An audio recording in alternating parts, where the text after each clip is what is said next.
Welcome back to We Need to Talk. Today we have Laura with us. She's also a psychologist. Woo-hoo-hoo. Slightly different, so I'll let her explain what's the difference between mine and hers. Okay, so Simone is a counseling psychologist. I think that's pretty self-explanatory. And I am an applied psychologist, which is a bit less obvious.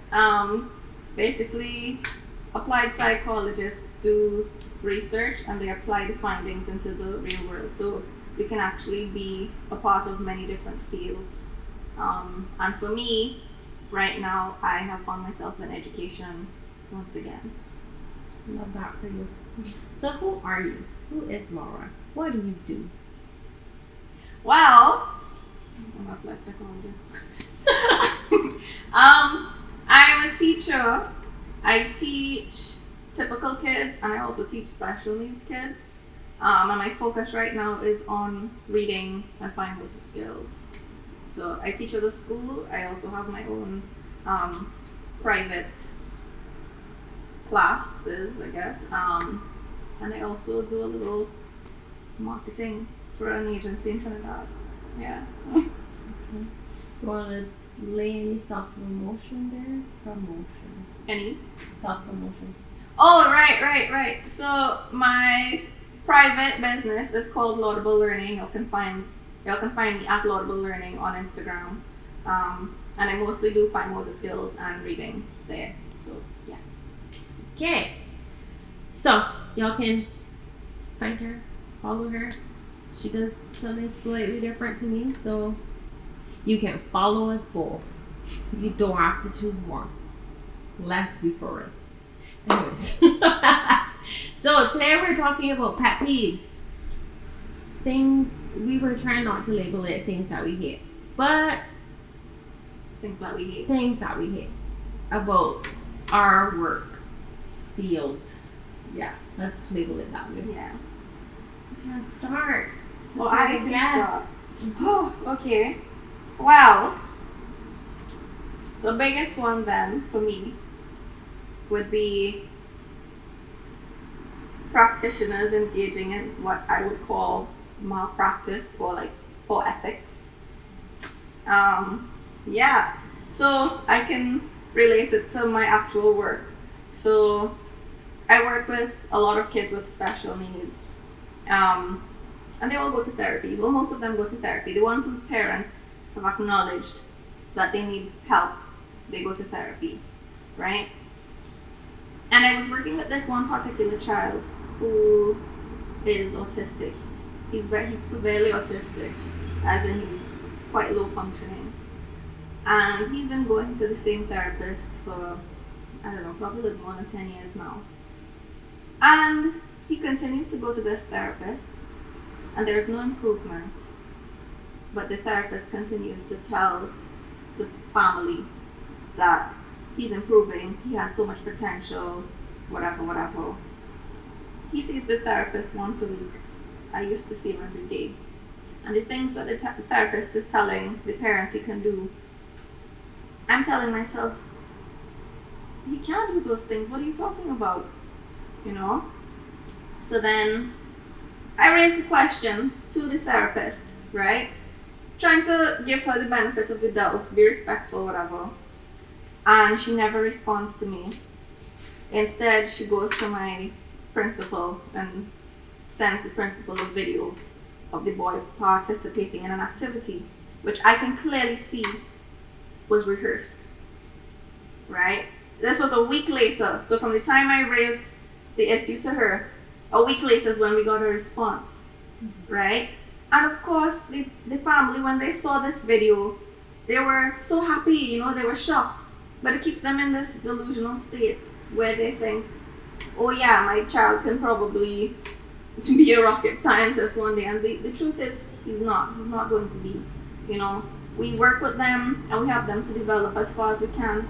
And at some point you need to be realistic and say, okay, I have done all that I can in terms of helping this child to develop to his greatest potential. And now what I would recommend is that we continue to work with him so that he doesn't lose any of these things. But not to say, Not to say, oh, he can get better at this, he can get better at that, he'll be able to do this one day. No, not when for the last 10 years he's at the same place he was when he started, right? And the thing is, it's so easy to prey on parents and caretakers of these people because you have to put yourself in their shoes. If it were my child, I would want to hope that one day things would be different. But at the end of the day, that's a delusion. We don't get to choose some of these things. You know, it comes and we just have to deal with it. But we can't change it. I can't make the child not autistic anymore. You know, I can't take away their disability. I can't take away, if there's a learning disability, I can't take away the learning disability. I can help them as much as I can to cope with it, to deal with it, to recognize what's a challenge, to recognize where to ask for help. But I can't take it away. You know, and you as a therapist, you can't take it away. And you really shouldn't be lying to the parents so that you can line your pockets, right? In my own class, I have a student who, at the end of this term, I was planning to let his mother know that I don't think he needs to be in my class anymore, right? Because he doesn't need it. But there are so many practitioners in all different areas that would just continue to say, yeah, come, give me your money, you know. Yes, I'll be saying goodbye to that little bit of extra money every week. But that's the right thing to do, you know, and I hate, I hate practitioners who take advantage of people like that. Yeah, so that's one of my biggest pet peeves. So many things came up in what you just said. One thing that came up for me is the overall topic of limitations and how some people don't like to accept limitations and see mental health or physical health or disabilities, and there are two sides to it. It's yes, you shouldn't limit yourself and think, oh, I am just whatever illness that I have. But like what you're saying, there's a reality to it of there is a limitation. You can only get so far, and especially if you're on a spectrum. It's a spectrum. There are some people who will be able to function like normal people, and there's some people who will not get there, and they will be low functioning and they will need assistance for the rest of their lives. But everybody wants to be that statistic of the person who's high functioning, who could beat the odds, and we're not magicians. So I have also had a similar experience to that, and finding that parents want their child to be amazing. All parents want their child to be amazing, and that's great and well. But also with the delusion of you thinking that your child is a rocket scientist when they're not, you're setting them up to just have a huge reality crash whenever they leave your site. Because that particular person or persons that I'm speaking of, I'm not going to be specific, they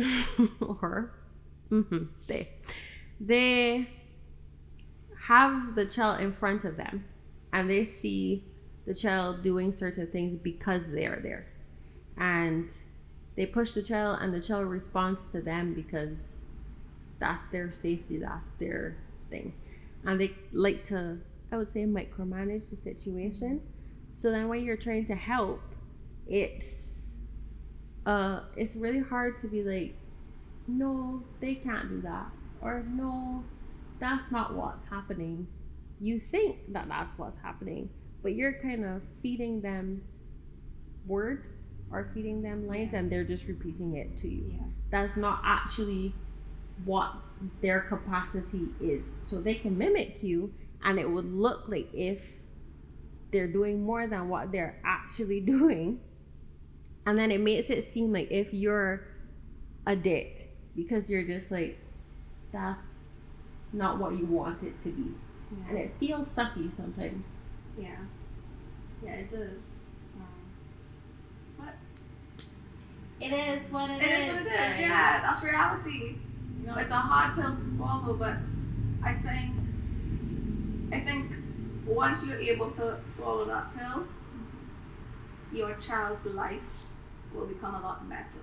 And they can actually get to the capacity that they can actually get to. Right. And not lose functioning, as you said. Right. So, And there aren't all these unrealistic expectations looming over them. And the truth is, a lot of them don't even understand the expectations that their parents have for them. You know, it's, I want my child to do this. I want you to do this and that. And they're just like, yes, mom. Yes, dad. Yes, parent. They don't understand what you're saying. They don't. They don't know what this thing is that you're talking about all the time. What they do understand, though, is I don't like this feeling that I'm getting when mom or dad or auntie or whoever is speaking to me like this. And I don't know why they're speaking to me like this. Right? And I say that in terms of trying to get the child to do something. They don't know how to do it. They don't understand. And you're yelling at them. You're forcing them to go to all these extra classes to do it. And they just don't get it. You know, and the child feels that, but they're not able to express to you, I don't like this, I don't like that. They can't express that to you, but you could see it. You could see it in their entire demeanor that something is wrong. The child looks sad, the child looks down, the child is not their usual self. It's because we're forcing all these things on them that they simply cannot do, can't achieve. And again, going back to my pet peeve, is when the therapists are part of that equation and they perpetuate that behavior. Yeah. that's kind of speaking on ethics and knowing when you can no longer serve. So for all you learning therapists, for people who are interested in this, sometimes money is not everything. In fact, all the time money is not everything. All the time. Oh. I know that we are going through financial struggles, guys. We're all going through it. Cost of living is crazy. But at the same time, it's not okay to be taking somebody's money if you are not helping them. Correct. Like, how do people live with themselves at the end of the day when they're just taking people's money and they're literally calling people into thinking that something is happening when it's not? Ferraris feel nice. But they're not having Ferraris, though. We're not making enough to have the Ferrari, you know. That one extra session a week is not gonna like put us in the red. But like, you're being unethical, though your moral compass is clearly not working. Yeah. No. Yeah. The money's not worth it, you know. The money's not worth having somebody come onto the podcast and talk about you. And if you're watching, you're gonna know who you are. You know what I mean? Okay. So there's another thing, right? Someone is a counselor. I'm not a counselor. I could probably start making a bit more money if I decided to get into counseling. Now in Barbados I can do it. I don't need to have that counseling degree. But in my mind, that's unethical. I don't have clinical hours doing counseling, right? I absolutely should not be running therapy sessions, counseling people. My friends come to me when we're having casual conversations. Fine, you know. But to take people's money and to play myself off as a counseling psychologist, which I am not, is extremely unethical. And so many psychologists practicing in Barbados have told me, well, girl, you have to do what you have to do. You know? Just do it. Like, so what? Everybody's done it. I'm not everybody. I'm not gonna do it. My moral and ethical compasses are working perfectly fine. You know, if I want to get into counseling, I know I'm gonna have to go back and do a few more qualifications before I can get into that. But that's the right thing to do. That's why there's a BetterHelp scandal of those therapists who are overseas and they just, some people are like on the toilet, some people are half dressed, some people are doing other things while they're talking to clients, some people are just not interested. And people are going to you to be vulnerable. People are laying all of their secrets, all of their traumas in front of you.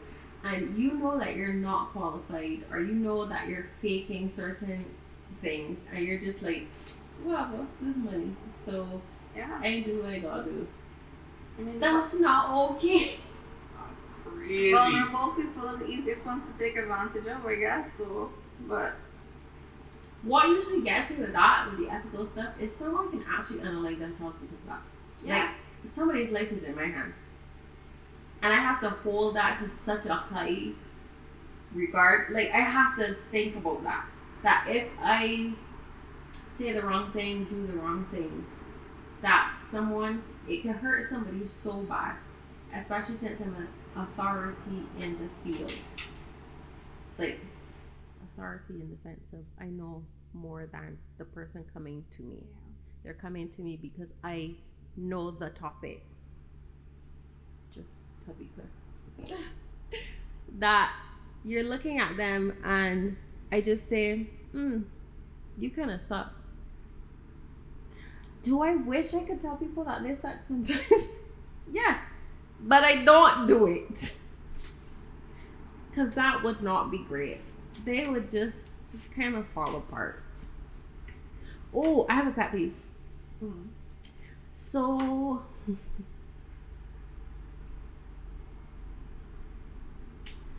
couples counseling. I will be specific. Couples counseling. My pet peeves with couples counseling. Guys, we're not magicians. We really aren't. And couples come when they're already at the end of their relationship and they hate each other to the core, and they expect me to do something about it. To fix it. It's like, this person has done X, Y, Z, usually steal, cheat, lie, all the sins in the world, all the things that people consider sins. And then they're like, but I love them, kinda, and I would like to make this work. Some people have kids, some people don't have kids. And there's some people who you just look at and you go, why? Just break up at this point. Just get a divorce at this point. But you can't see it. Because you're a counseling psychologist and you're not supposed to give advice. Especially not that kind of advice. You can think it, but you can't say it. Say it in your dreams. See how you end up like can't hear you. True. That's literally what I have to do. There was this one couple, up to this day actually, I haven't seen half of the couple. I've interacted with the couple, but like only one person would show up to these sessions.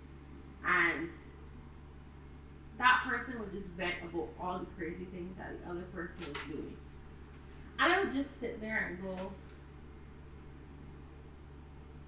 why are you with this person? Like, just asking. And they would tell me, oh, because I love them, because blah, blah, blah. Mind you, they were doing some real questionable things. Like, that person actually needed to go to therapy, individual therapy. And just, like, or maybe be committed. Let me just say that. Maybe just be committed to the psychiatric hospital because they were losing their mind. But also, I had to just sit there and be like, yo, that's what love does to the people. Is that love? Or is it? That's what they say. Or is it more of like an obsession with the person? I don't know. That's only. What do you think? You do the research of these things.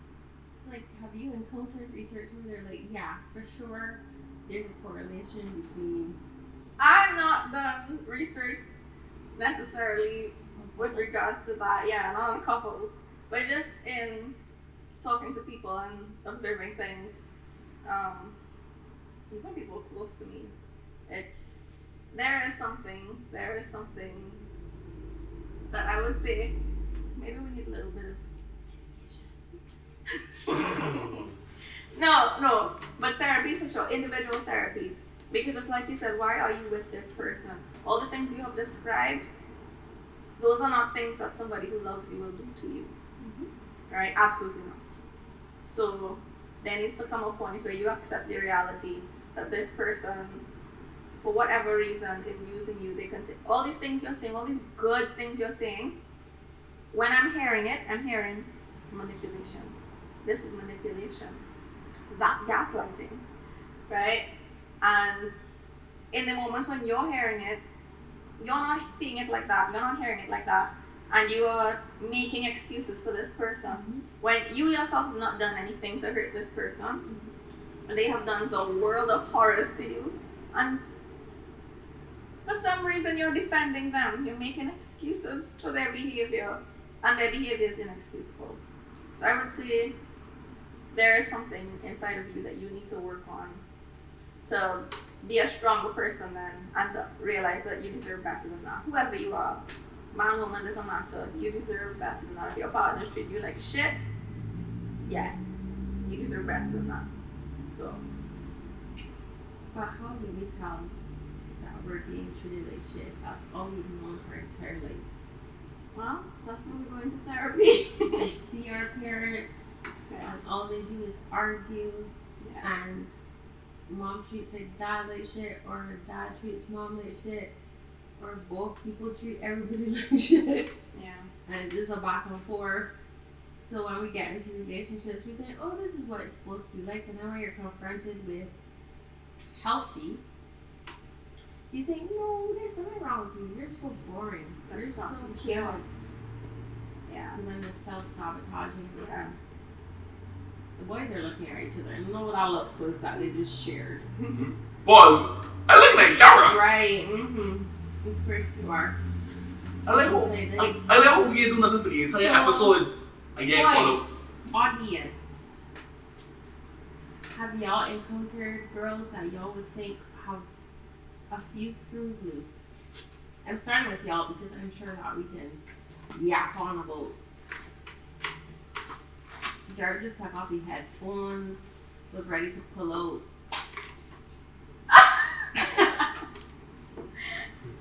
He's pretending that he can't speak, but we all know that he can. So we're gonna start with you, Jared. Me? Yeah. Nah. Describe some girls who have a few screws loose. I feel like it's pointed at me because of stuff I tell you in class. No, I would never do that.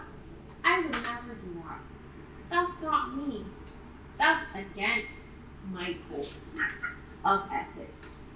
I would never put you on the spot for things that I know that people in this world might hear from your voice. I'm not being sarcastic either. You sure? Some of this sarcastic for us. I wasn't being sarcastic. We don't have to go recent. Just rewind. Rewind a couple years. A decade? Maybe, sure. Okay. So, screws loose. Your first encounter with a loose screw girl.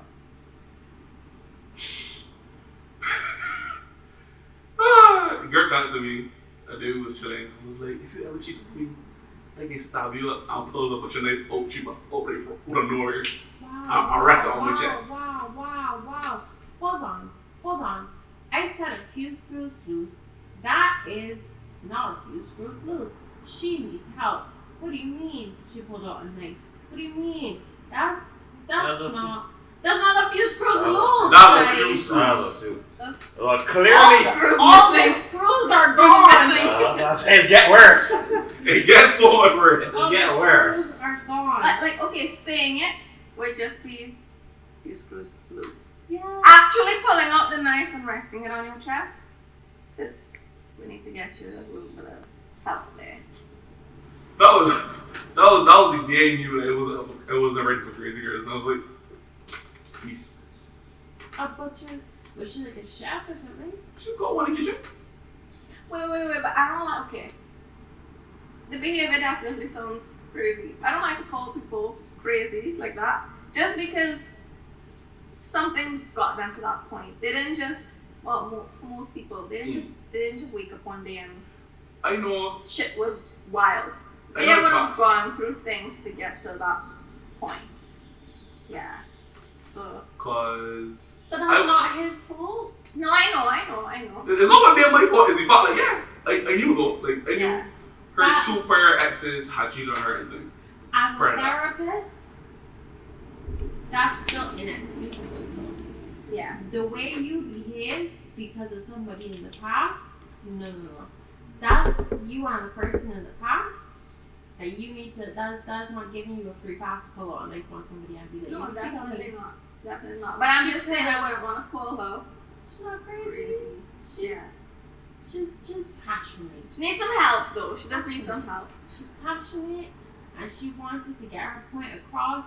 Could we have gotten the point across without the next? Well, boys don't listen, you know. So maybe she needed it. She said us up on one too many times and coming after everybody. The world is gonna burn. But you see, someone like that definitely needs to go to therapy. But going to therapy is still such a highly stigmatized thing here. Yep. And okay, you mentioned the psychiatric hospital earlier, right? Mm-hmm. And that just reminded me of my other serious pet peeve again when it comes to practitioners.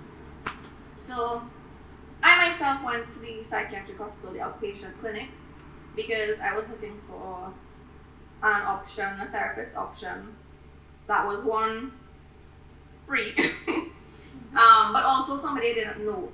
Because obviously going to school with you guys, I know a lot of therapists, and then,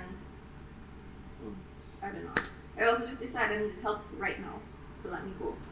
So this was at the beginning of the year, like right after New Year's. And I went, and they don't actually see a psychologist right away, right? You see a psychiatrist first. And Hate it. Yeah. Psychiatrist assesses you first. Hate it. So what I will say is the psychiatrist who assessed me, who she did the preliminary assessment, I agreed with her assessment, right? She said, you have general anxiety disorder. I said, that makes sense, right? Being a psychologist and educated on these things, yeah, I could have told you that, but I wanted somebody else, right? And I also wanted somebody who's actually practicing, like a clinician, to tell me, right? I'm not practicing, you know. So yes, I can mark off boxes and whatever and tell myself yes, but I want somebody who sees it every day to tell me. So she said, yes, you have GAD.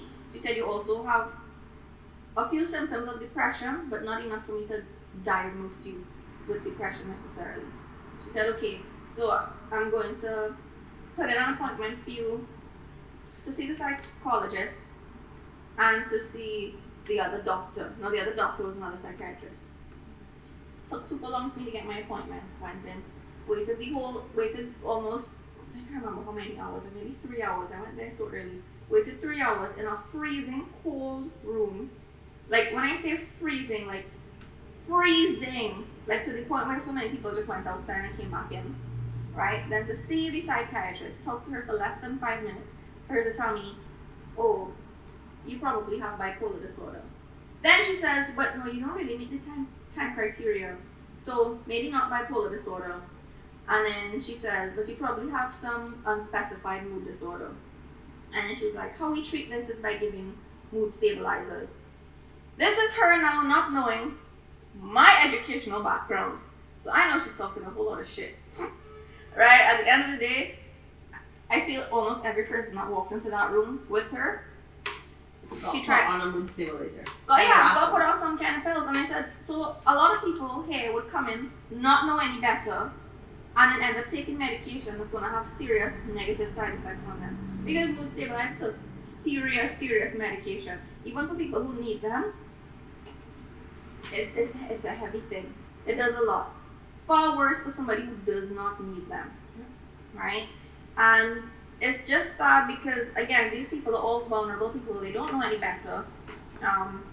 My grandmother's a doctor, and from the time I was young, she told me, anytime you go see a doctor and they put you on, they recommend any kind of medication, you go and do your research on this medication. You need to know what you're putting in your body. You need to know the possible side effects. And if anything here is raising a red flag, you need to speak to another doctor and get a second opinion, right? You don't just trust the doctor's word because they're a doctor, right?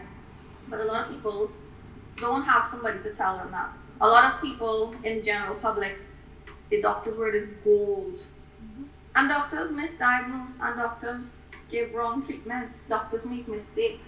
a lot of doctors, they just have so many patients to deal with in a day. They just rush through what they're doing. A lot of doctors stop caring. They've become so desensitized. The human aspect is now taken out of it. And it's the same thing with the psychiatrist. And honestly, after that experience, I said I'm not going back there because, why would I? Knowing better, why would I? But the sad thing is, so many people just don't know better. The reason why I had such a strong reaction, I actually don't think we have enough psychiatrists, so they're spread thin, and then they don't have that aspect of, because to me, might be, we're gonna go out there with this one. I feel like psychiatrists are box tickers, and psychologists actually talk to you. I agree. Because you go into a psychiatrist's office and they do their assessment of whatever it is. They go to the DSM in their brain, because most of them have a lot of that in their head already. And they're like, yep, okay, you have this, you have that, go on. But Take yes, pills with you. yes, you might take certain things, but I don't think you should throw medication at people like the first thing that they do. Unless you are actually like suicidal and you're going to harm yourself like pretty soon. Like probably if you leave there and you're in that much need, that shouldn't be your first option. Talking to somebody, figuring out tools, because just like how, let me use a everyday example, like how TikTok is blowing up about GLP-1 medications.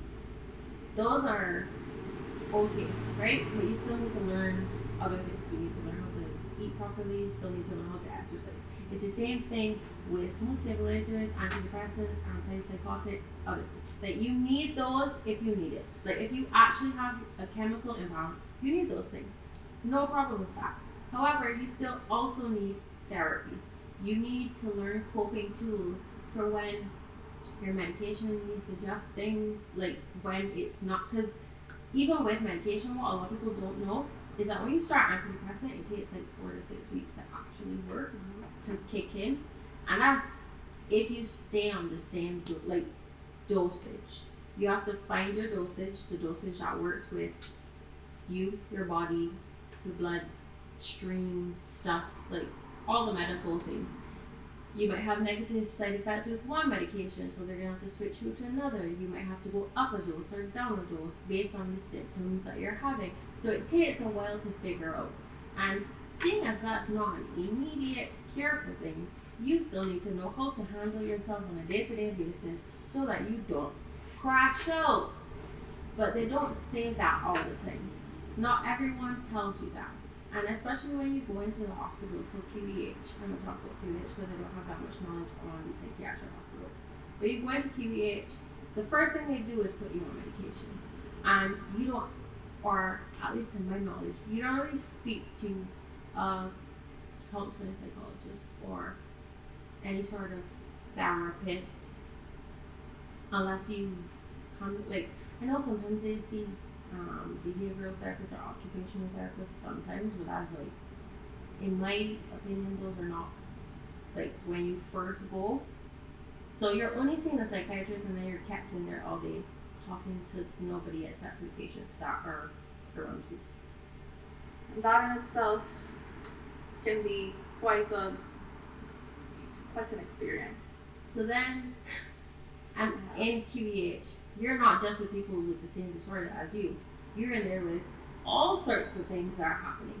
They might not be high risk, so they might not be there to harm you, but everybody's kind of struggling with different things. And if you're not talking about what you're in there for, you're following a schedule, and they're like, okay, well, your dosage is up to this, you should be good.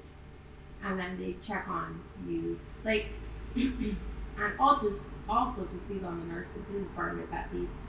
They're not trained. There's no sensitivity training for those nurses. So they have no idea how to deal with people who have mood disorders, who have things like some of the nurses, let's say some, let's not say all, But that pisses me off so much because they don't know. The only person that you actually have to talk to is a psychiatrist, and they're not there all day. They're there for a couple hours because they have to do outpatient, they have to do other things. I'm sure that they have their own private practices along with that. And everybody's spread thin.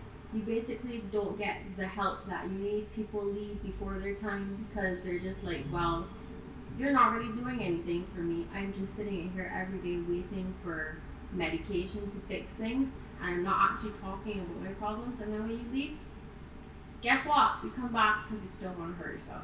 You still want to unalive yourself. So then they try to switch up your medication more. And I personally encountered like people who just keep going back because it's not changing anything. It's not helping anything. And that's such a like a big issue that we have, especially in Barbados.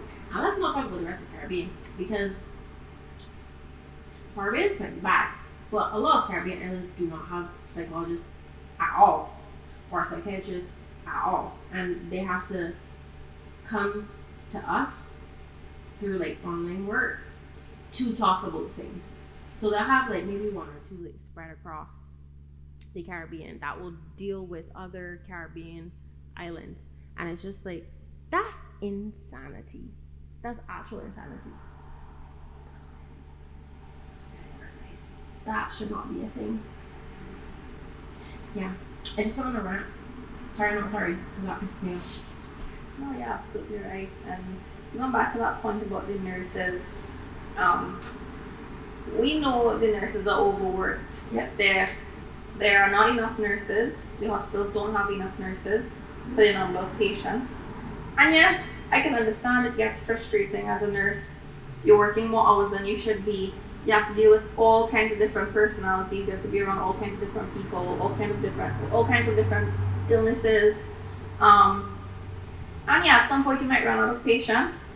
But at the same time, this is what you signed up for. You didn't come into this field thinking that this wasn't what you were signing up for, because it's been decades, not just here, everywhere, where nurses have complained about being overworked. The hospital is understaffed, the staff is overworked. But at the end of the day, it's your job. These are sick people. You don't think that the problems that you have are far less intense than the problems these sick people have. It doesn't take that much out of you to just take a breath, be calm, and just say something nice, or say something in a kind tone, right? Yes, you have patients who need to be put in their place, that's fine, but you don't need to take your nasty attitude and put it onto everybody, right? Or like if one patient pisses you off, then you're just gonna treat everybody like bad. crap. Exactly, like that's not okay. That is not part of your job description. It's like people who wait tables. I used to wait tables. I hated it. Like, I would never do that job again. I might faster sit on this side of the road and please for $1 before I go back to wait tables. That's how much I hated it, right? But nobody knew that I hated it. The customers never knew that I hated it. Even the rudest of customers did not know that I hated it, because as rude as you were to me, my job is to not be rude to you. My job is to serve you and to make the restaurant look good. And I did that because that was my job, right? And guess what? I would get my tip. You know, if you go, I believe in tipping your wait staff.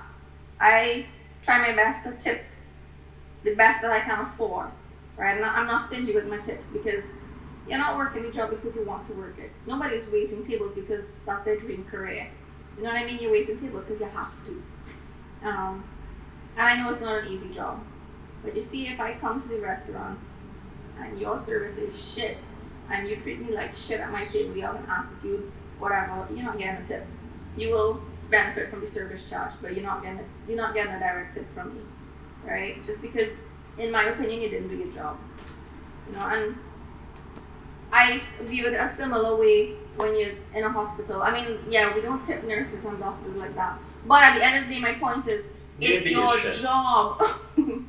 That goes against our ethical code. You can't right? really take tips, that's what it is. And then the people going to QEH, most likely they can't afford to tip anybody anything anyway. You know, like I really would like to see how much debt QEH just writes off at the end of the year. You know? Yeah. So, a pause in our pet peeves. Andre, you didn't answer the question. Oh, yeah. In Few Screws Loose. You gotta take the round, dog. Everybody got screws loose. No, pass. That's such a non-answer. Come Pass. on. You got out somebody. Jared just out a whole person. You see, the good thing is that buddy don't watch your podcast, so you get. Let me see.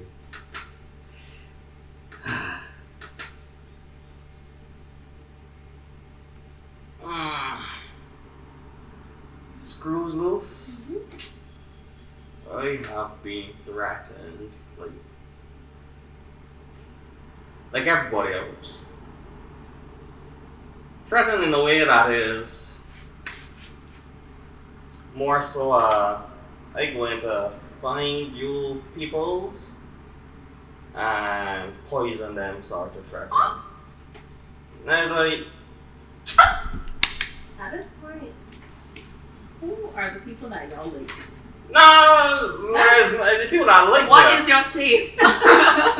Pause. Not poison.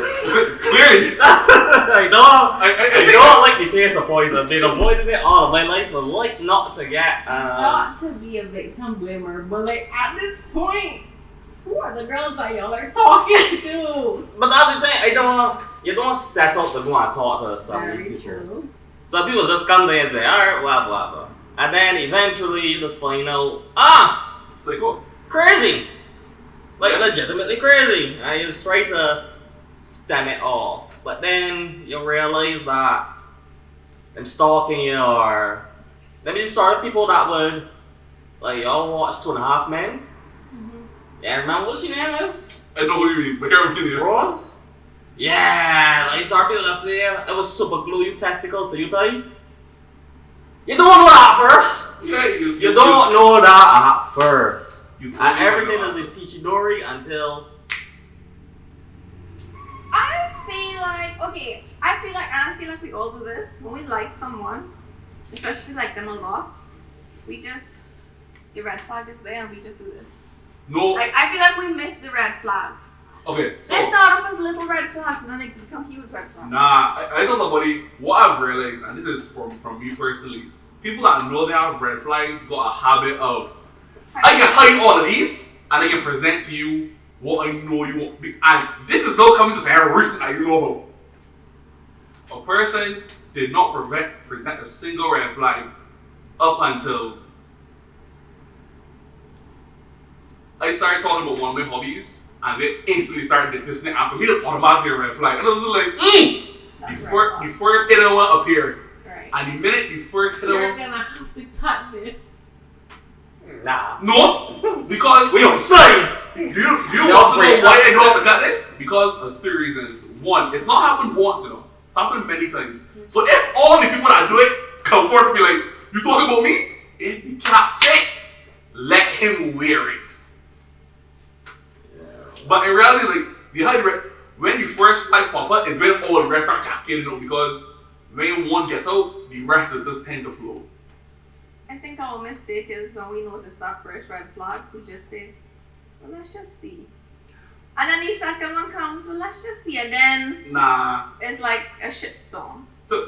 Well, younger me, yes. When I was younger, I was like, yeah, one red flag ain't bad. Like, my rule is 3 red flags the max.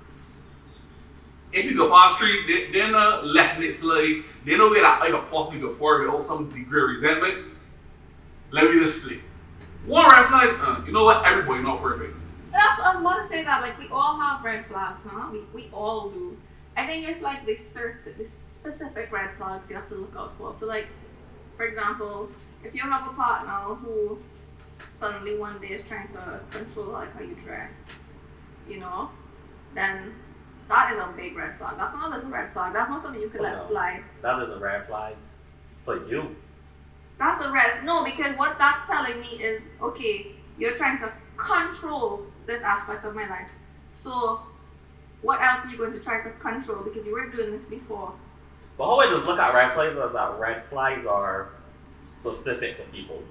So there are people that I know that would sit down and watch their partner cheat, sleep with everybody, and be like, "Not cool." I keep on forgiving them, and that's them thing. Yeah. Let our partner go and touch money on their bank account. They will kill. They will. I find out, I know some people that come from Trinidad. Let's tell me about some stuff that Land of the mad does set them off and what they would do when stuff is set off. So that was explained to me. A thing that they do is they would get the person and hang it on the clothesline to show a message. And I was like, once again, guys, this is not a few screws loose. but that's the thing. Some people will look at that. That's why there's a whole song. She want gunman. Some people into that. At this point, whatever Wait, that yes. we're talking about that has screws is not assembled. It's in the box, and the screws were never put in. Nah, you see once again, y'all. Especially for men, we just look at screws loose and it's going downhill very, very fast. Yes, so like, what I thought is for a woman, like for example, one of my consider screws loose a lot tamer. Like one of my experience, like one of my called the first few screws loose might seem tame, and then for women it's looking straight to the pits. Men, what we consider tame, when they get look at and be like, how wanna land that slide? Yeah. But in reality, that's what we're accustomed to. Like generally, I don't think I've met that many sane women in my life compared to absolute psychos. And all these sane ones is my friends.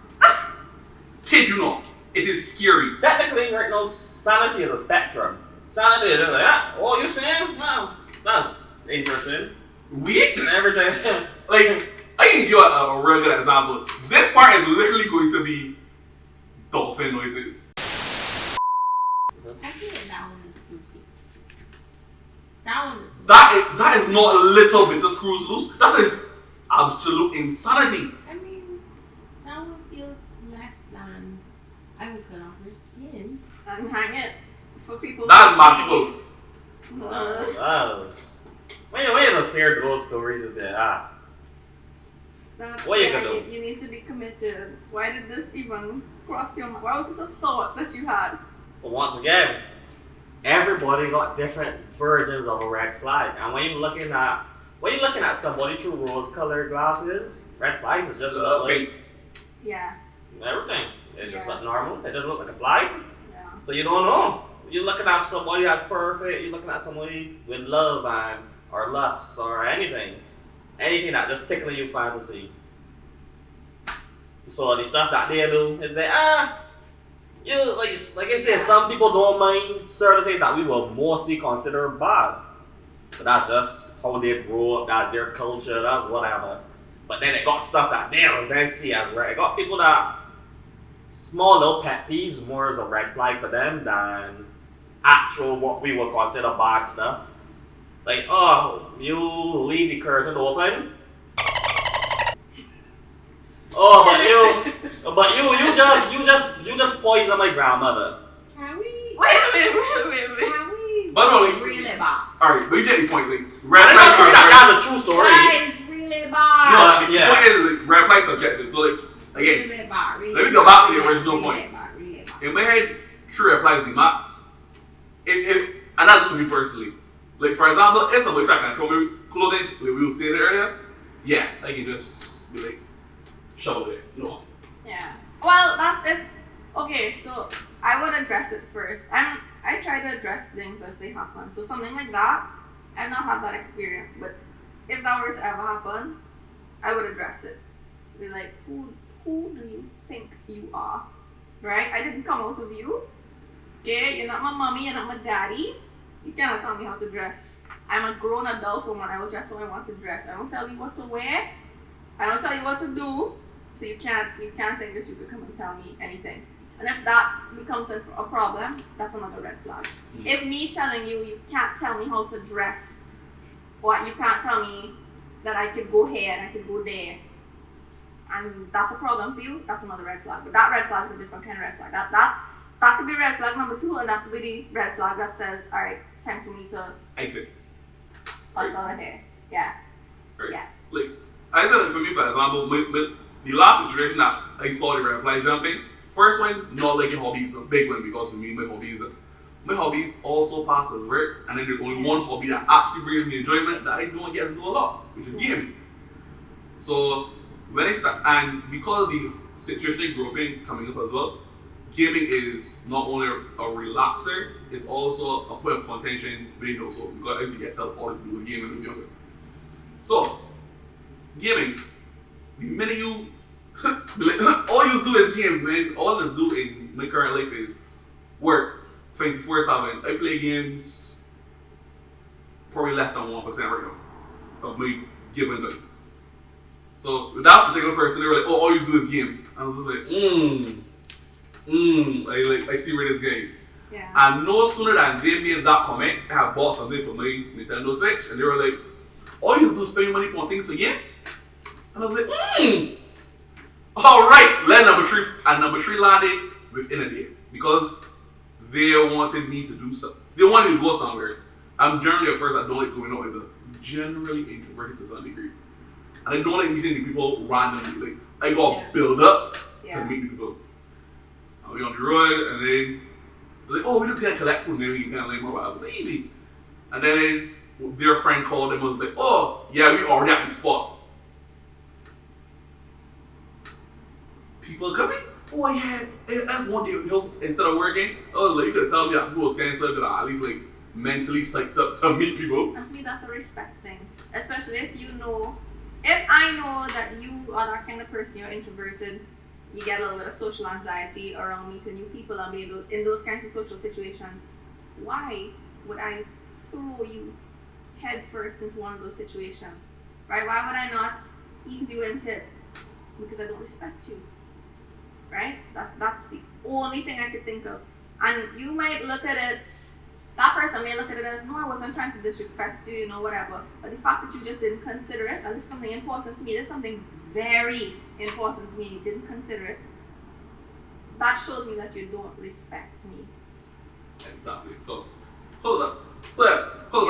It was like, I addressed it one time in like a big long paragraph. I was just like, we better off as friends, Where you gonna be in my little weird bubble.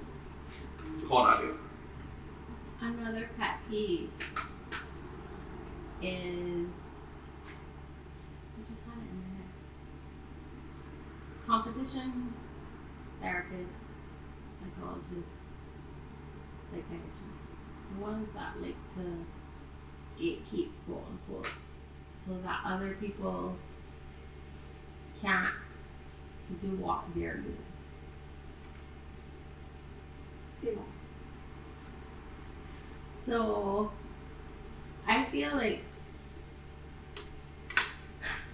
some people have been in the practice longer than others, obviously. So they're obviously more well known, and it feels sometimes like if they would rather not refer people, even though they can't have any more clients. Like they literally don't have the capacity to take anymore. But then rather than send them to smaller person who might have more space, they'll just keep passing around in like their approved upper people. And it's like they don't give other people a chance. Or it's like a friend thing. Yeah. And that's a pet peeve for me. It's not a huge pet peeve. And would that be considered professional nepotism?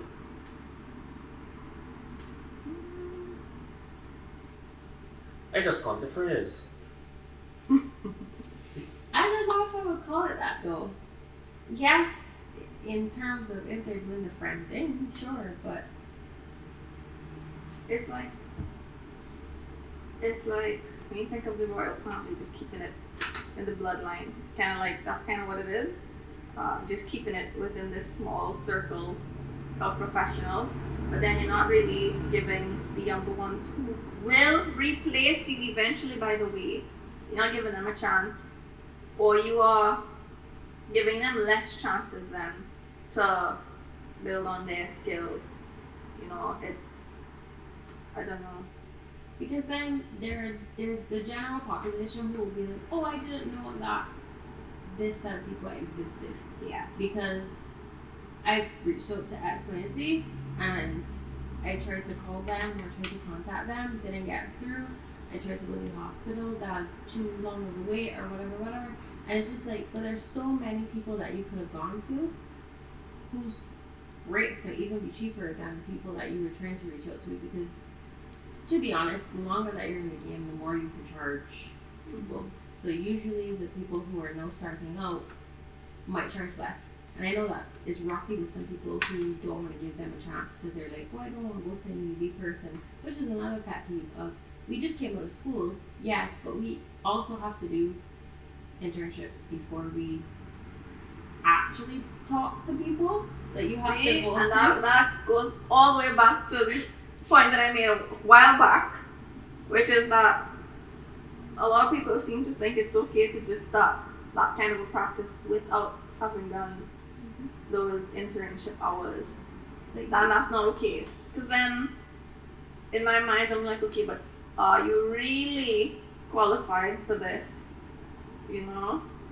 Yeah. If I see, honestly, if I go to a therapist's office and I see the degree that I have, if I see that hanging on their wall and I don't see a counseling anything hanging on their wall, I'm gonna be like, yeah, I'm gonna dip, because what did you do? What did you do right to be able to see clients in this capacity?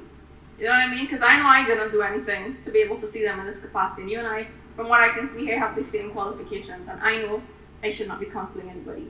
So, but again, general public doesn't really know stuff like that. But yeah, sorry, I didn't mean to cut you off with that. You didn't cut me off. You added to the point. Yeah, so then they don't know that there are other people out there, and I find that a question that most general population asks when they come is like, oh, how long have you been practicing? And then if you're not like, oh, 10 years, 12 years, they kind of see you as nothing. So it perpetuates the people who've been in it longer, and you're just like, yeah, just because I haven't been practicing as long doesn't mean that I didn't go to school for a long time. I'm not qualified to do. Like, I did all the things that I had to do to get to this point. Yeah, doesn't mean I'm not good at my job. Yeah. Yeah. I should be better because I learned all the new things now. The older people haven't necessarily learned new things. True. Like, it is your duty to update yourself when you practice, but I think a lot of people probably just don't do it. See? Yeah. See? Losing out because of ethics. Lie. Oh, I was in the game for 26 years. And then they'll ask you how old you are. Yeah. Oh, Don't matter. that's another pet peeve that I have, right? So I'm 28, but I know I don't look 28. I know most days I probably look, I don't know. I get all kinds of numbers ranging from 17 to 22. 21. Right, you know, usually never older than 22. You know. Me too. Right, and like I was teaching when I was a teenager, you know. So I have had teaching experience for more than 10 years, right? And more than that, you know, okay, I also went to school, I got my bachelor's degree, I got my master's degree, whatever. Teaching. People will look at me, and before they ask any questions, they'll just say, she's too young. I'm not too young. Open your mouth and ask a question. I'm not too young. Even if I was young, if I'm qualified, what's the problem? You can't do the job. So then what is the issue with a young person doing the job? A young qualified person. You know, like, that is a problem for me. My principal, actually, when I was launching my business, my principal told me, you need to find a picture of yourself where you look a little bit older. Just because this is how people are. It's so People are going to look at you and not respect you because you look young. And they will fast to choose somebody else who looks older, even if they're not better. points at me. No, I didn't point at you. I just. She did. Someone is not a teacher, you know. As teacher. intended. Not a teacher. But yeah. Somebody older. Somebody who looks older, right? Rather than me, just because. People also do think I'm younger, and then they're like, "Oh, have you done this? Like, are you old enough to do this?" Type of thing. And it's just like, yeah. I am shocked. I thought that only applied to like me sort of few. No. Especially as soon as they meet you, that's like the first thing that comes out of their mouth, and they're like, then you're just like, if you say your actual age, you're like, oh, I didn't realize that you were that young. It's just a baby. Because I think two things just happen there. People just attribute age with experience, and it doesn't always correlate. Some old people suck too much. But I do think the time is applicable, like especially for counseling. Yeah. Maybe not as much for research. No. Yeah, because you need more up-to-date things for research. But with the correlation with counseling, you would say, oh, you've experienced more clients. That might not be true. That's a part that isn't necessarily true. Just because I've been working longer doesn't mean I've had more clients than somebody who's working less time than me, or vice versa. Because for somebody like me who's self-employed, I can take as many as I feel like, or as little as I feel like. Somebody who's working in a public sector that might have, let's say they have 6 therapists. Obviously, it's getting shared among these 6 people, so they might have less than I might have because it's just my one doing my thing. So you have to look at those things, but people don't really look at those things. They're just like, oh, time needs experience, but. And then the other thing is that people, when they see someone, they then look at it like if they're looking in a mirror. So when they look at you, they then go back to when they were that age. And if they didn't have their shit together at that age, Means you can't have got your shit together at that age. You can't know anything. And that's why there's so many memes of us, of like therapists sitting in chairs, and we're like telling our clients all the good things, and our life is trash. We can't admit that. My life is be trash sometimes, and then I just be telling my clients all the good things, and I just be like spitting out all the facts and all the things, and then I just be like, oh, I shouldn't do this. Maybe I need a therapist. They did teach us that in school, you know. Counselors need counselors. Yeah. Oh, but another thing I wanted to add to the point we were just talking about, I think too, not just looking young, but being young and being a young female or young looking female, I think that also plays a role in how much respect you get in the professional setting. Mm-hmm. Because I feel as a young female, not in my current workplace, but in places I've worked before, I know the reason I was being treated with such disrespect was because I look like I'm a little girl, right? Males wouldn't be treated as badly, especially not by the older females. But as a younger female, those older females, right? And I don't remember how I navigated that. I feel like I just ignored them because I've experience. You can tell me whatever the hell you want to tell me. I don't give a shit. Like, I came to do my job, I'm gonna do my job. But I can see for other people how that would affect them. That would make them, you know, not want to go to work. I mean, I didn't want to go to work either, but I would still do it. And then I found myself in a place where I was strong enough to say, I don't need to kill myself over a job. So if y'all gonna treat me like this, I'm gonna leave. And there were at least 2 jobs that I worked where when I was leaving, they begged me to stay. And I was like, no, absolutely not. Stay where y'all are treating me like shit. Right? But I think that's hard for a lot of people But I don't know, it's just a pet peeve. Just a pet peeve. Like being a woman is not easy. It really isn't. Like men love to say, oh well, women could get through it, all kinds of things because they're women. You know, men will do this for them, men will do that for them. I didn't ask you to do anything for me, sir. You know, I can do things for myself.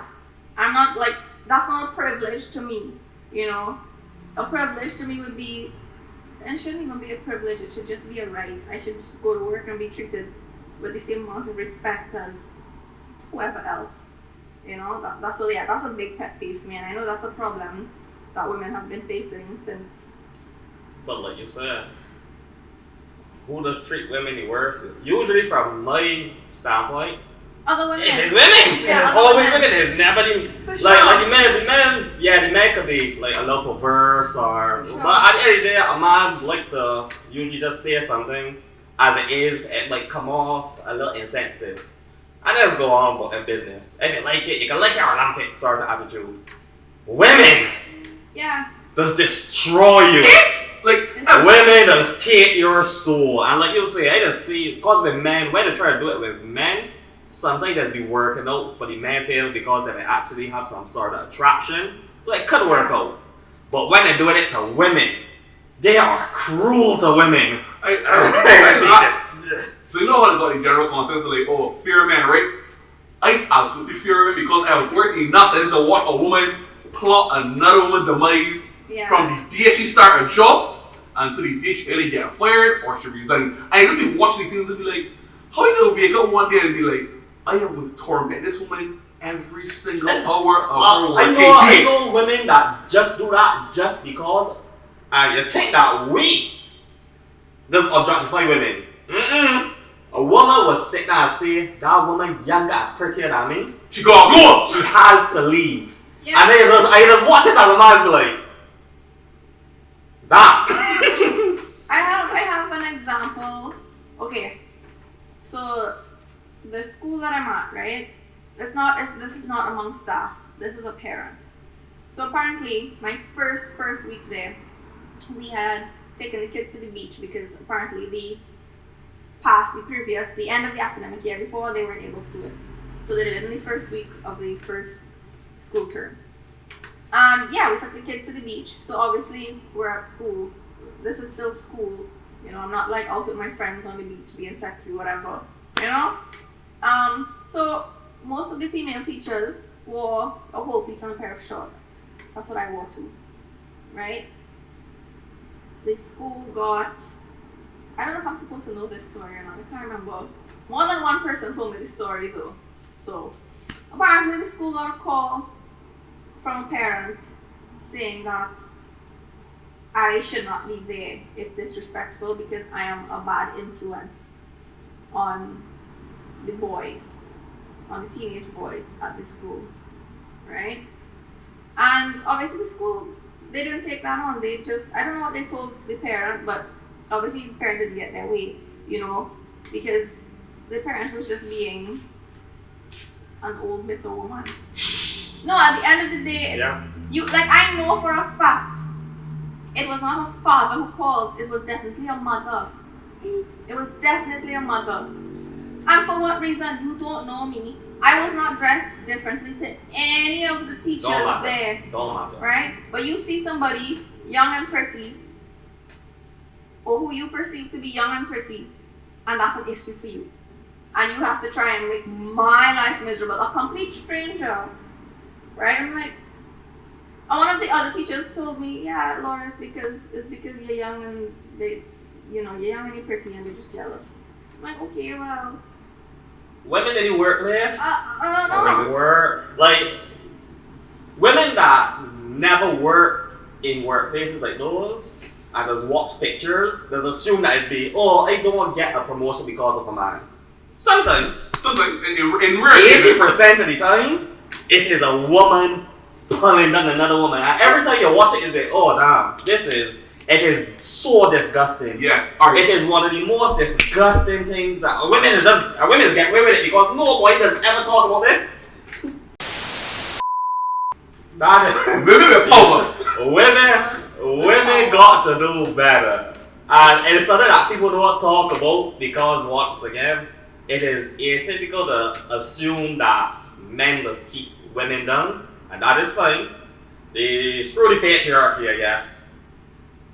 But when you check it, every 80% of the time, it is usually a woman screwing over the women. The men just end up just not caring. It's like, yeah, whatever. We just want to go home to we wife or woman and go the block ourselves after. Cool. That's some men. Women does have it against other women for how y'all look, how y'all just talk, how y'all just interact with the other males, how y'all just interact with the other females, how y'all just interact with the clients.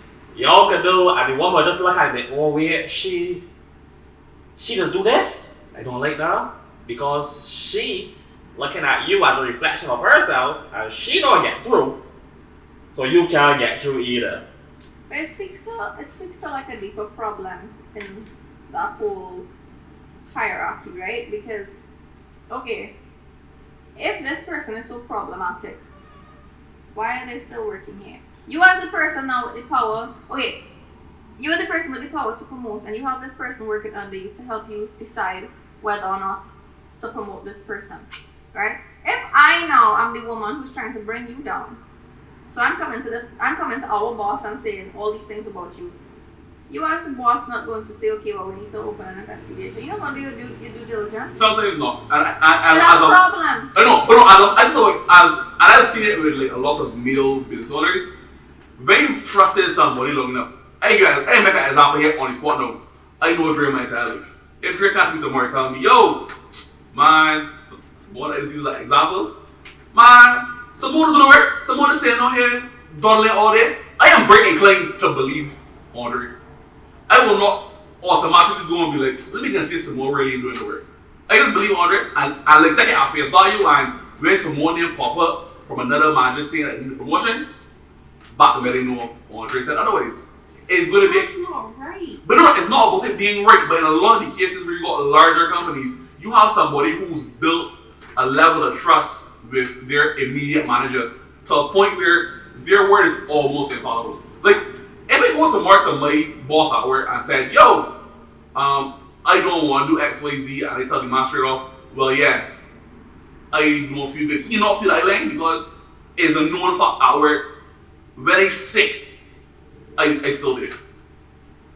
You know why people get away with this? Because in cases where it leads to you losing your job, most people don't say, cool, let me call up my lawyer, it's time to take you to court. I always say this, I find Bajans, as much as Bajans love to talk and be loud, they're very passive people. Bajans are very, very passive. So I'm from Trinidad, and Trinis, at the drop of a hat, they'll be on the street rioting. Jeez, oh, love it! Right? Love every second of it. Love a protest. Trini people, yeah, we're a little crazy sometimes, but we know what is what. Like, we're not going to stand for certain things. We're going to tell you. We don't hide our mouth. That's the saying that y'all say, right? Don't hide your mouth. Trinis don't hide their mouth. Trinis will say what they have to say, and Trinis will do what they have to do. Y'all just act. We don't act. Yeah, Bajans talk, but Bajans don't walk. I'll say this. The reason Bajans don't act, and this, again, I've worked too many places and I've done too many things in my life. I acted once. I don't really, now that I'm older, I really don't care about like consequence, but when you're young enough, consequences feel kind of heavy. So I was working at a place. Scary, yeah. I had a manager that was a bit of a C-word. And I went to his direct manager. Man was like, I can look into it. You know what looking into it get me? I was working night shift for 4 months straight. And then I get hit with double shifts. Back to back because they went and complained. And then after that, the man did not turn me up because there was a rule you can't drop sleep on the property.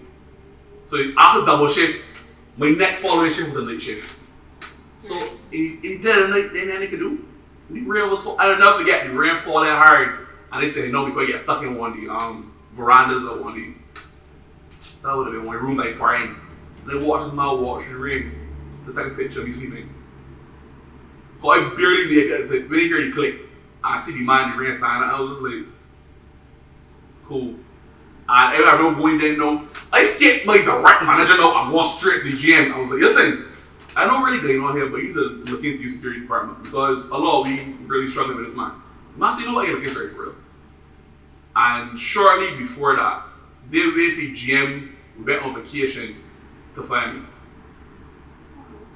So I got fired, the GM comes back, after me, and it was like, oh, he don't work here no more. Which then caused a larger investigation to happen, and both of them get sent home. But I still don't know the job. Yeah. So like, yeah, for the people that come after me, life was good. But in reality, bird no get tackled on my mouth because I want to speak up. And for me, second day, it's very seldom I speak up. If I speak up, it's because I really don't care anymore. But to me, that's a big issue. People is like, I can use something that people don't like to talk about. I can use sports. Women's sports, just like that. Women don't make enough money in them sports because women don't support women. But for women's sports, they can say, you know what? We equal. We should get paid. He said, no. Y'all don't do technically equal work. If you speak up, right, and you get fired, and that's the whole thing. You should speak up to get fired so that people can live off of you. What people just forget is that with Mills, the sports, nobody was getting paid for 50 years. Everybody suffered. In Barbados, we just sit down and we don't want to suffer because we are very educated. We are educated people. And we know that things are better. We know things can be better. And we don't want to lose what we have. Even though we can complain or whatever, we actually have it pretty nice. We just get running water. We just get foreign food. Nice exotic cars and stuff. We got the opportunity. So nobody wants to be the person to take the hit. Nobody wants to be the person to say, I can sacrifice, I can take this L, and everybody after me. Even though it doesn't be important, even though the person might got children and family that can benefit from it, we just all sit back and say, I don't want to take the hit. I want to do it exactly like that. I just want to say, yeah, I want it to work out. That is all it is. And we just end up becoming that because when you feel it once, you say, nah, never again, man, I don't want it. That's why I like trying that. It's murder people. But that's a bit extreme though. That's like, alright, that's a bit more than just standing. Yeah, but the issue is that you have to be willing to go to an extreme because at the end of the day, if you always gonna say it will work out, people can keep on taking you for a joke.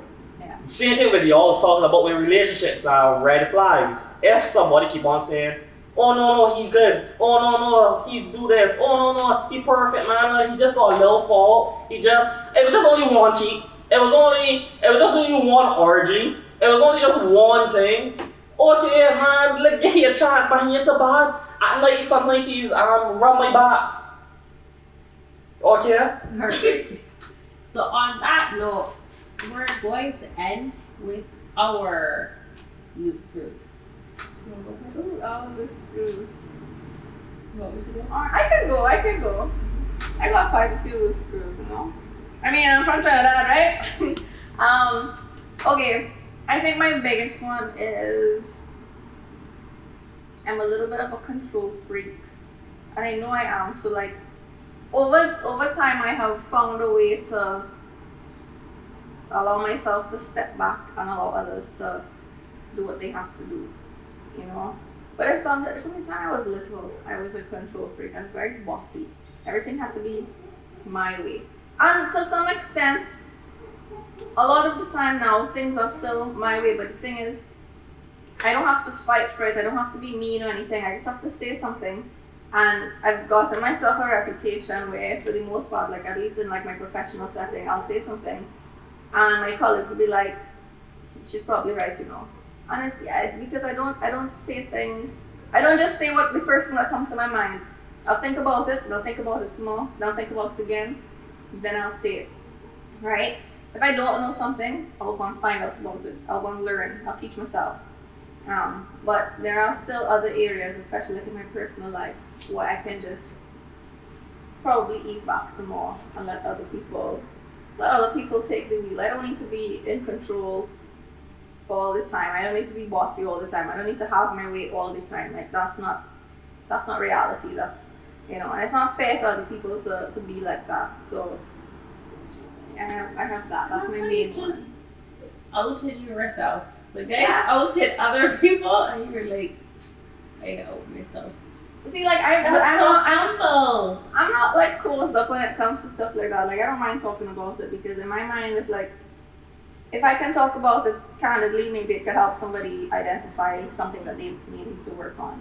And that's the point of our podcast. But everybody already knows that I am, according to Courtney and Charlene, I'm a type A personality, a perfectionist. I'm very spicy, especially when it comes to these two. I'm shooting these episodes. I'm sure that they've seen me be spicy. Do not include clips of me being spicy. Don't do it. Anyway, they just wanted to. But I live a lot. Sorry, that's the sad part. It's true. I'll be gone from here, so I won't have to face the repercussions. I didn't even yell today. I was calm. I didn't yell at you for anything. My yelling is never like serious yelling. My yelling is like, well, in real life I yell seriously when I get emotional about stuff. That's a screw loose for me. I get passionate about things and I yell. That's not great. But I'm working on that. But I do have a screw loose story outing somebody else. And it just has to be returned back. And I was contemplating not saying it because I didn't want the person to see and get upset. But there's no hard feelings with this story. There's no hard feelings, so they shouldn't get upset. They just did something a bit unhinged. So, I went to my friend's wedding. They're from Trinidad, so of course their wedding was in Trinidad. So we flew, me and my friend flew, and we were staying with the wedding couple first. And I met this person, which was one of their friends, at the wedding. They were part of the wedding party. And I was outside, guys, ready to mingle. And we decided, okay, we're gonna flirt and whatever. I was staying there for like a couple days. So I was just like, oh, try not playing, no, not for me. And then it started to escalate a little bit too much with his liking of me. That's not to gas myself up. That's just when people just be like, oh my goodness. That's just what I'll see what he said. I want to spend the rest of my life with you. I want to come to Barbados and see you.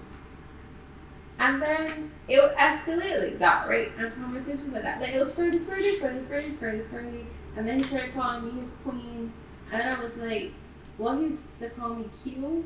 And then I assumed that he was calling me his queen. And then later he was like, you never asked me if I called you Q. It means I'm calling you queen. And I was like, yeah, I got that. That's cheesy. You should be embarrassed. But that's okay. And then I see him a second time. So we go on a road trip. Because we then leave where we were. And we go to South. He lives in Arima. I shouldn't say where that man lives. Let's be loud. He lives where he lives. We went to the south of Trinidad, where it's not where he lives. And we said, okay, we're going to go to the east of Trinidad, like far out. And we're going to sight the sea. So we saw, and he was there. And I was distancing myself because you've known me for like 2 days and you're already a little bit too intense for me. We haven't done anything, not to be crass. But you're talking a big talk of liking me a little bit too much. So I said, alright, let me back a little bit. I'm still talking to him like regular, and then he gets mad. that I'm not talking to him as much as he would like me to be talking to him. And Derek is giving me a red flag. So many red flags so far in this short little story. Like, then when we're on our way back, like he catches a tantrum and walks away, and I'm like, yeah, I'm not doing this. I'm not doing this. So then I walk back to the other car. That's not the same car that he's in, and we proceed to leave, and he's messaging me, blah blah blah blah, and I'm like, you know what? You need to cool it. This was fun or whatever. Not really, but like, this is fun or whatever. But I'm gonna say no thank you because you're being weird. And then guess what? When we go to the airport, guess who shows up? We purposely didn't tell him when the flight was leaving. We purposely didn't tell him the day that the flight was leaving. And he was there. And I said, wow, this is great, Lee. so do you watch true crime? Because this sounds like the beginning of a true crime story. I only got one question about this man about how he is currently. Is he currently married? No. Okay, good. That's all I was worried about. So I think if he got married after, I wouldn't be worried for the wife. I'd be worried for any woman he comes across that he likes. Like, I saw him post pictures of a girl recently, so I think he is in a relationship maybe. But like, he was a bit strong, and a bit? Your idea. And then you talk about us talking about few screws loose. You're my queen after knowing you for 3 seconds? What? And to be fair, that's happening right now. It's scary. You know what? That's like glad. he was a very nice person. He was just a bit too enthusiastic.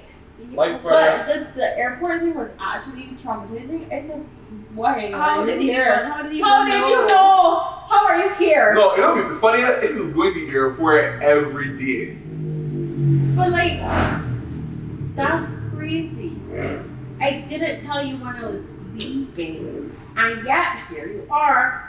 So I just want to say, right, being someone who does watch a lot of true crime, a lot of these like serial killers, these serial predators, to the victims who did survive and to the friends and family of these people, they all say, but he was so nice, he was such a nice person, he was so lovely, he was friendly, he had good conversation, he's smart, blah blah blah blah. Yeah, and then he killed 60 people, like. And the weird thing in all of those scenarios is that the man is don't even show multiple red flags. It's be one, a single way. You know what that is? Usually a stalker. Yeah. And that's all it was. That's the way like every of those serial killers that hunt And now over me. y'all have me scared thinking that this man gonna show up for Trinidad because he did say that he was gonna come to work. He does not find me. That's crazy. That's actually scary. He said it in a romantic way. There wasn't a romantic way for me. Nah. I said, don't do that. Nah, that was an ick there so Don't do that. ick. I said, please don't do I that. hope he never watches this podcast. I hope he does. I realize he needs therapy. I still think he's a nice person. He just wasn't for me. And this is how they get killed. Not calling it on you, but this, I'm pretty sure This is, a lot of the victims, but he's so nice. you know what's a Are you joke? rebuking You that? know the dark joke that I like to say? If Ted Bundy was born in our time, he would rack up a kill count over 1,000 plus. Because a lot of women would see what Ted Bundy was doing and be like, oh, he's so nice. He carried me to this, that, and that, and he fly me out. Fly you up. Pick a change it. Ted Bundy, Jeffrey Dahmer too. And the thing is, these were good-looking men too, you know? Like, Yeah, exactly. Yeah. Like, them men will rack up some, like, I don't know what the reason that they got caught was because people in this back then were a lot more skeptical and were a lot less materialistic. You know, they needed the stuff. They care more about their ethics versus what they could get. And stranger danger was a big thing. You know, stranger danger seems to Yeah. have gotten. It was really small at first, like early in the 70s, 60s, 70s, it was really small. Then they started to realize, okay, serial killing is a thing that emerged in Guys, the 70s. I would like to defend myself. It was a small wedding. They were close friends. How was I supposed to know that he was weird? Because He called you his queen in 3 seconds. And as he That's called me his weird. queen, I said, no thank you. Yeah, and it's like you're not nice anymore, so you're creepy. That's not normal. Stop it. Unhinged. 100%. Unhinged. I think he just You needs see, the difference between sexual He harassment just and flirting. You know exactly what I'm saying, right? Me get it correct. This is high five.